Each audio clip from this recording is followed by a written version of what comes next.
Hey everybody, David here, and today I want to tell you how you can watch the MCU in chronological order. I'll be showing not only the posters of the films to show you which movie is which, but also the years that the films take place during, the primary years. Some of them, a few of them, maybe take place in over the span of a year or two, or a couple months. But most of the years that these movies take place in is one primary year, not counting flashbacks and stuff like that. Um, and these type of videos that I make, they're obviously some of my most viewed videos, and probably because a lot of people do want to get into these big franchises, especially ones they don't have they're not numbered like Back to the Future Part 2 and Back to the Future Part 3, so they don't know where to start. And if you are somebody that's like that, you don't know where to start and you want to get into these big franchises, then yes, you've come to the right place. You can check out, I know I have a playlist of how to watch videos that I put them all under one playlist so you can see the many franchises that I put out there. Now, yes, we are going to be talking about the MCU today, but this will not include the Spider-Verse. If you want to see how Venom and the other Spider-Man movies tie into Tom Holland's Spider-Man movies for No Way Home, I did a how to watch the Spider-Verse in chronological order, so you can go and see that separately. Right now, I'm leaving the multiverse aspect, except for one thing, out of this video. So this is only going to contain MCU heavy exclusive movies and shows. So let's get right into it, no wasting time. Starting with the first movie on the list is from 1943 to 1945. We start off with Captain America, the First Avenger, because this one takes place during World War II. So that's the movie you want to start off with first. Then you can get into the Marvel one-shot film, Agent Carter, which takes place in 1946, and the Agent Carter TV series, which also takes place in 1946. You can watch Agent Carter Season 2, but I would not recommend it because it does end on a cliffhanger that will never get resolved unless Kevin Feige plans on doing a new Disney Plus series based on Agent Carter that takes place after the events where that show left off, but I doubt it. Moving on to 1995, we get to Captain Marvel. Captain Marvel takes place in 1995, so this is the movie you want to jump into next. There is an end credit scene that flash forwards to the events of Avengers Infinity War, but think of it as a little tease of what's to come.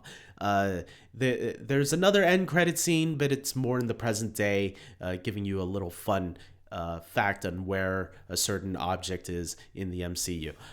Moving on to 2010 is Iron Man. The first Iron Man movie takes place in 2010, 6 months before his sequel, which, by the way, then we move into 2011, which I would say The Incredible Hulk would be first, then Iron Man 2, and then a funny thing happened on the way to Thor's hammer, and then finally Thor. They all take place more or less around the same time.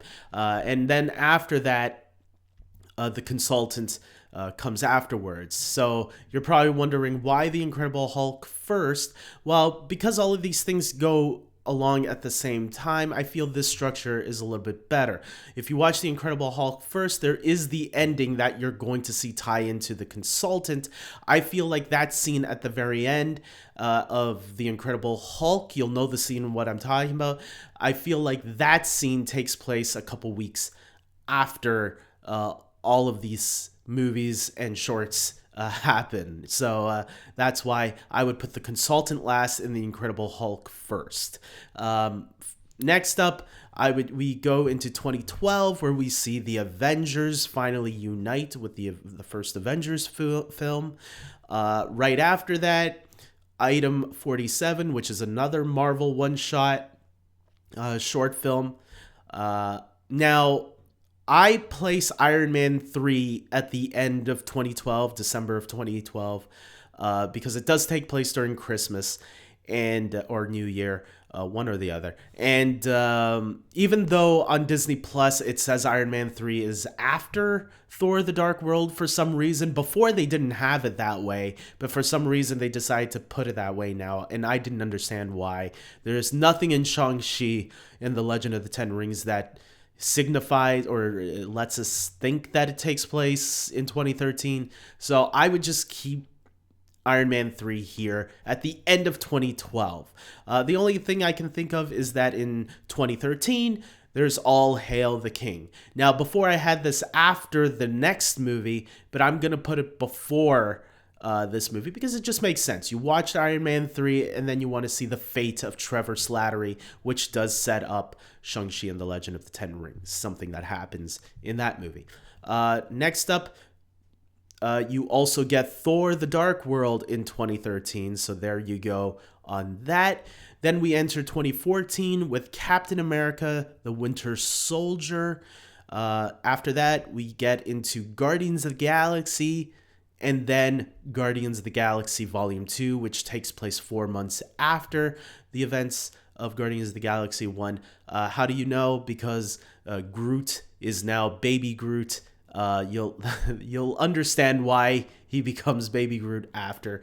But yes, Baby Groot is only 4 months old, which is why it sticks here. So 2015, I am now adding Daredevil to this list now that we've seen a certain movie and a certain show confirm 2 characters from this. Daredevil Season 1 is the only one I'm going to be adding to this list. So as for the other seasons, let's wait and see what other characters from Netflix's Defenders universe shows up. There could be The Punisher, Jessica Jones, Luke Cage, and Iron Fist. But right now, only 2 characters. Let's just list them out. Daredevil and Kingpin are now confirmed to be back in the MCU officially. So I would only use season 1 right now as a starting point until more characters are reintroduced down the road, because I don't know how much of the Defenders universe that Kevin Feige plans on bringing over into the Marvel Cinematic Universe. So we'll see. But Daredevil stands on its own really well. So I think it's a good place to put season 1 here. Moving on, Avengers Age of Ultron also takes place in 2015. So there you go. You can go into Avengers Age of Ultron. After that, you can end 2015 with Ant-Man, the first Ant-Man movie, which takes place sometime after. In 2016, we get a little bit more crowded in 2016. Captain America Civil War goes over here, starts off 2016. Also, we get Black Widow, which takes place immediately after Captain America Civil War. Black Panther takes place a week after Captain America Civil War. And then we got Spider-Man Homecoming, which primarily takes place 2 months after Civil War. So there's the 2016. And ending 2016 and going into 2017 is Doctor Strange. There's a couple months that go by while you watch the film, weeks or months or however you want to say it. So it does end in 2016 and goes into 2017. There you go. Also in 2017 is Thor Ragnarok. That movie takes place primarily in that. The end credit scene takes us into 2018, though. So make sure to watch all the end credit scenes of all these movies. So there's sometimes 1 end credit scene, sometimes there's 2. I think Guardians of the Galaxy Volume 2 has 4. So end credit scenes are important for these movies. Remember that. 2018, we got Ant-Man and the Wasp. So we see the return of Scott Lang, and played by Paul Rudd, and Evangeline Lilly now suits up as the Wasp.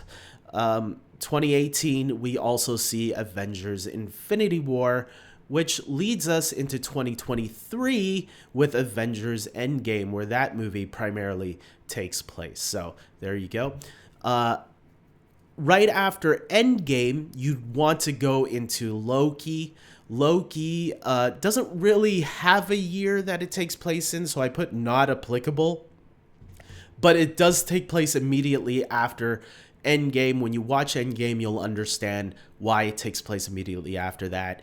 And this is the beginning of the multiverse, so you really want to pay attention to this movie. Endgame kind of sets you up for it, the idea of multiverses, but this series really explores that, which then you can watch What If to get an idea of what these different timelines and multiverses could be like. So, and the What If series I also put not applicable, so because there's no specific time frame that it needs to take. It just takes place after Loki because, well, when you watch it, you'll get it. In 2023. October of 2023, September, October, November. I say it takes place within multiple months. WandaVision is around that time. Apparently, it takes place a week after Endgame ends. So that's the show you want to watch next after you watch Loki and What If. Because Loki and WandaVision will tie into a future MCU film coming out this May, Doctor Strange and the Multiverse of Madness. We move 6 months after Endgame into 2024 with Eternals. I would say Eternals would be first, and then The Falcon and Winter Soldier, which also takes place 6 months after Endgame. To me, it doesn't matter which way, if you put Eternals first or Falcon and Winter Soldier first. They don't really reference each other, although somebody did find a reference recently in Eternals to Falcon and Winter Soldier. It's a small little Easter egg. I would put Eternals first and then Falcon and Winter Soldier after. But either way, it doesn't matter because, yeah, they don't really reference each other out loud. And then also in 2024, Spider-Man Far From Home is confirmed to be 8 months after Endgame, which then takes us into Spider-Man No Way Home, which we know is somewhere in October. It starts off where Spider-Man Far From Home left off, but then weeks or months go by and we end up in October for the primary, for the most of the film. We end up in October, where a lot of it takes place. And then we flash forward a little bit into December, but don't worry about that. That doesn't link up really to anything except for a little bit, I guess. And then also in 2024, I would say Shang-Chi and the Legend of the Ten Rings, although I think this one can move eventually down the road because one of the producers were asked, where does Shang-Chi and the Legend of the Ten Rings take place? And the producer said, in time, you'll find out. And on Disney Plus right now, they have it listed before our next MCU property. But I have a feeling it might move sometime down the line. And the clue behind it is the end credit scene and the cameo from Abomination and Wong. At the end credit scene, we also see, well, I'm not going to spoil that, but there's something there at the end credit scene that makes us question a character and his condition. That makes me wonder that, yeah, okay, we might see this move in the future. But for now, Shang-Chi is in 2024, so we'll keep it there where Disney Plus decides to keep it. And finally, you can end your marathon. Whoever decides to do this marathon, this is going to be a fun one for you. Hawkeye ends 2024 around December, Christmas time of 2024, which allows any future MCU films to go into 2025 if they really want to, or they can play in the 2023-2024 year that some of these other I think there's still some areas they can cover in 2024 that would be interesting to look at. So with that being said, guys, I hope this list helps you. Of course, this is more for people that want to get into these movies and shows, that want to get into the MCU. There is a lot here. So especially with the TV shows like Daredevil and WandaVision and Hawkeye and Loki and stuff like that, it is asking a lot by this point, but there are also some shortcuts. So if there are characters that interest you more than others, You don't have to watch everything. So a lot of these movies and shows, I feel, stand nicely on their own if you're willing to pay attention to it and the details that they're giving you in those shows and movies. But there are definitely a lot of things that do stand on their own really well. Like the first Ant-Man movie, I think, stands on its own really well. The Guardians of the Galaxy films, they stand on their own very well. But if you do watch everything, then you are getting more out of that experience, and because you're understanding a lot of the references and Easter eggs that they're calling back to once in a while, so it gives a stronger mythology to this franchise that I love the world building in it, and that's why I do these how to watch videos, because I want people to get into these things the way I'm into them, and if they see the world that Marvel and Kevin Feige, they're bringing to life, and all these directors and actors, I think it's an awesome experience. And with that being said, guys, I hope you like this video. Hopefully, for those of you that are getting into the MCU, hopefully this is a lot of help to you. And if you're just someone that's, just a fan of all these films and just want to watch them in chronological order, or just want to hear somebody talk about it, that's awesome too. Thanks for joining and thanks for watching. Until next time, everybody, take care.